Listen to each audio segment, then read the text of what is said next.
Today is Friday, April 30th. What to know about a big economic rebound in the U.S., where people are spending their money and who's still struggling.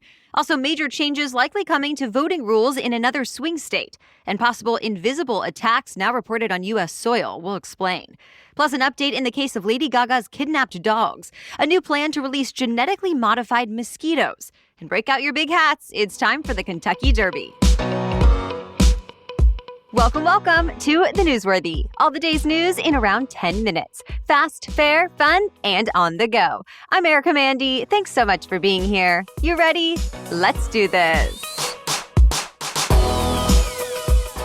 The American economy looks like it's bouncing back faster than most analysts expected. The U.S. Commerce Department says in the first quarter of this year, the economy grew at a 6.4% rate, and expectations now say this current quarter will be even better. New data shows the number of people who applied for unemployment last week reached its lowest point since the pandemic first hit. And this week, the National Association of Realtors said more Americans signed contracts to buy homes in March than in February. Economists are crediting things like widespread vaccinations, fewer new COVID-19 cases, and more businesses reopening. That could all be inspiring people to spend more money. Plus, there's all the federal aid that's been going out to Americans from the COVID relief bills Congress passed. For 2021 as a whole, analysts expect the economy to grow around 7%. That would be the fastest calendar year growth since 1984. So far this year, people are spending more money in recent months on all kinds of in-person things like haircuts, airline tickets, and restaurant meals. But they're still spending money online as well. In fact, Amazon reported yesterday its first quarter profit more than tripled from a year ago, and that big growth was mostly fueled by online shopping. Still, even through all the positive signs, the U.S. economy does still have a long way to go to actually recover from last year's big slump. More than 8 million jobs are still lost to the pandemic. And the job cuts have mostly affected low-wage workers, racial minorities, and people without college educations. Plus, many women, especially working mothers, had to leave the workforce to care for children. And at this point, only about half of all school districts in the country are fully reopened. Many hope to have most, if not all, kids back to in-person classes full-time by this fall. One of the most critical battleground states in the country just passed a bill to overhaul election rules. Lawmakers in Florida approved it, and the state's governor is expected to sign it into law as soon as today. If so, the bill will do a lot to regulate mail-in ballots. For example, people requesting them would face new ID requirements. Drop boxes, where people can return those ballots, would have limited hours and new requirements like needing workers to watch over them.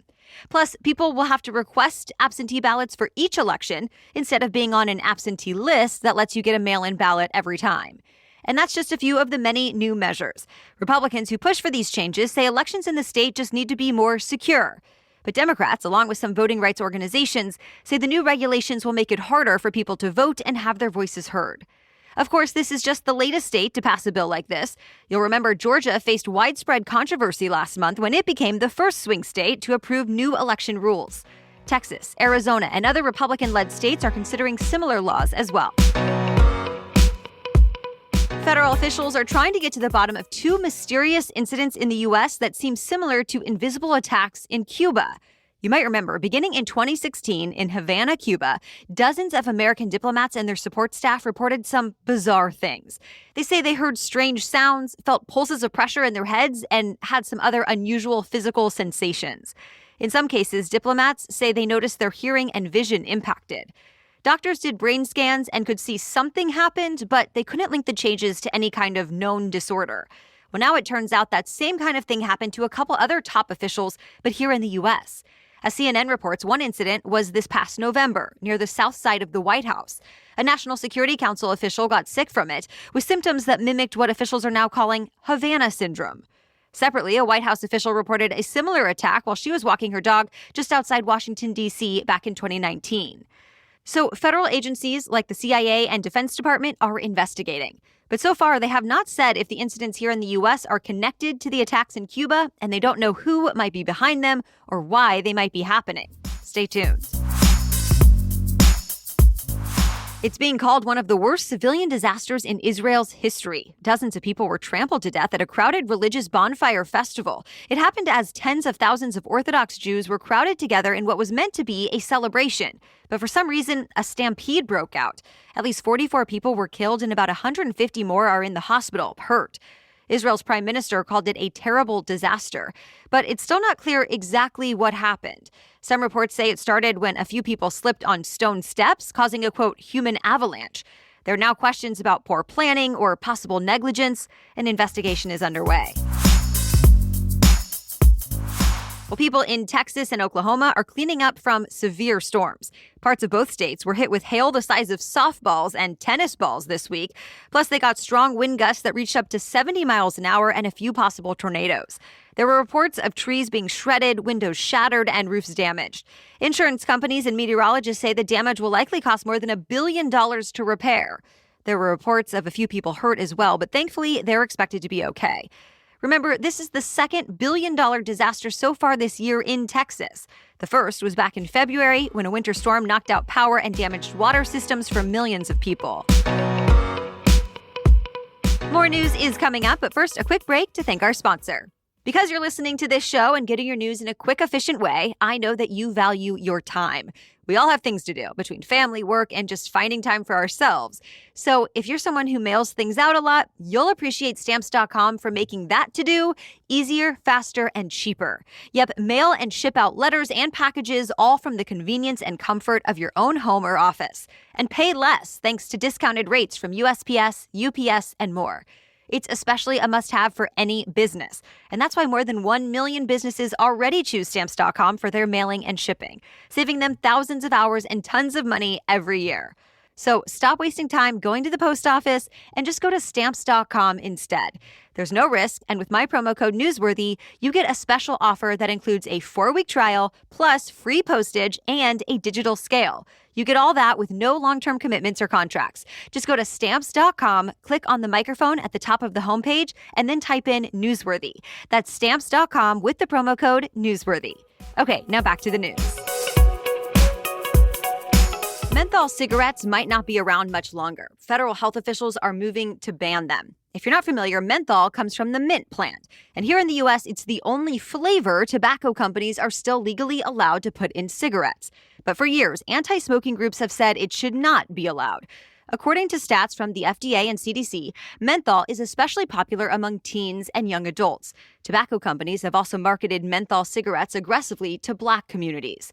So why might they get banned now? Well, medical groups filed a lawsuit against the FDA last summer to force the agency to at least respond to a national petition on the topic. So the FDA now says it'll propose regulations to get rid of menthol over the next year. Adding that, it could save hundreds of thousands of lives. But there's no clear deadline on when a future ban could actually go into effect. And of course, there are people who don't want this to happen at all. Critics argue a ban will just create a black market for menthol instead. If a ban does happen, officials say the policy would apply only to the people and companies that distribute and sell them, so there would not be any punishment for people just smoking menthols. Remember when Lady Gaga's dog walker was shot and her French bulldogs stolen? Well, now 5 people are facing charges for it. 3 were charged with attempted murder. The other 2 are accused of being accessories to the crime. Police say 4 of them are known gang members in Los Angeles. It happened in late February. The singer's dog walker was critically hurt but survived. Lady Gaga offered $500,000 to get her dogs back, no questions asked. But police now say the woman who returned the animals was working with the other dog nappers to cash in on the reward. Detectives say they don't think the suspects knew those dogs belonged to Lady Gaga, but they were after the French bulldogs, which are known to be an expensive breed. For the first time in the U.S., genetically modified mosquitoes were released into the wild. It's part of a test project in the Florida Keys. Scientists are hoping to eventually get rid of the type of mosquitoes that carry diseases like Zika and yellow fever and can give pets heartworm. The idea is to do this gradually by stopping the mosquitoes from reproducing. And here's how it works. Scientists modified male mosquitoes, so when they mate, any female offspring will die before reaching adulthood. And that's key, since females are the only ones that bite and spread disease. Supporters say this strategy is necessary, especially since mosquitoes have been growing more tolerant of pesticides. There has been some pushback in the Florida Keys, though. Critics worry about unintended consequences to the ecosystem.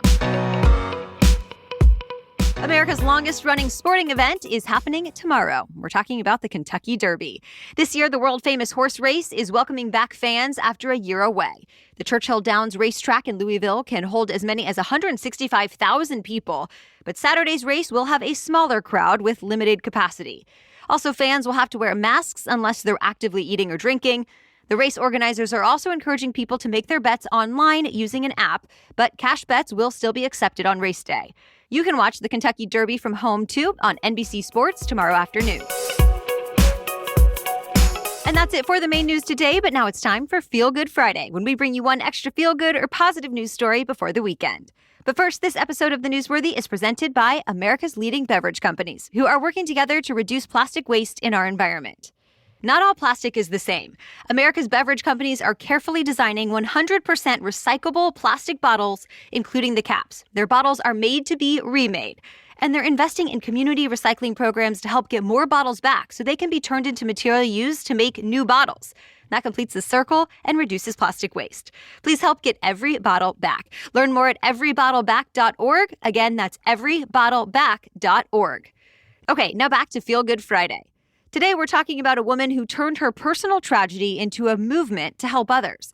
Back in 2013, Heather Abbott was standing near the finish line at the Boston Marathon when those two explosions went off. Abbott was thrown into a nearby building and badly hurt. Doctors had to amputate one of her legs below the knee. As Abbott explained to CNN, she soon learned insurance would pay only for a very basic prosthetic leg. Insurance doesn't typically cover more lifelike devices that can give people using them the ability to do things like run, play sports, and wear high heels. A customized prosthetic like that can cost more than $100,000 out of pocket. Abbott eventually got one because of donations, but the experience inspired her to do all she could to help others like her. So she started the Heather Abbott Foundation in 2014. And since then, she's raised more than $1 million and helped pay for prosthetic devices for more than 40 people. And this year, Abbott is leading a team back to Boston. Her foundation formed a team called Limitless, spelled L-I-M-B. They'll participate in the marathon coming up this October. Thank you so much for listening today, following us in your podcast app, and sharing the show. We appreciate you. And we'll be back with our special edition Saturday episode tomorrow and another news roundup on Monday. Until then, have a great day.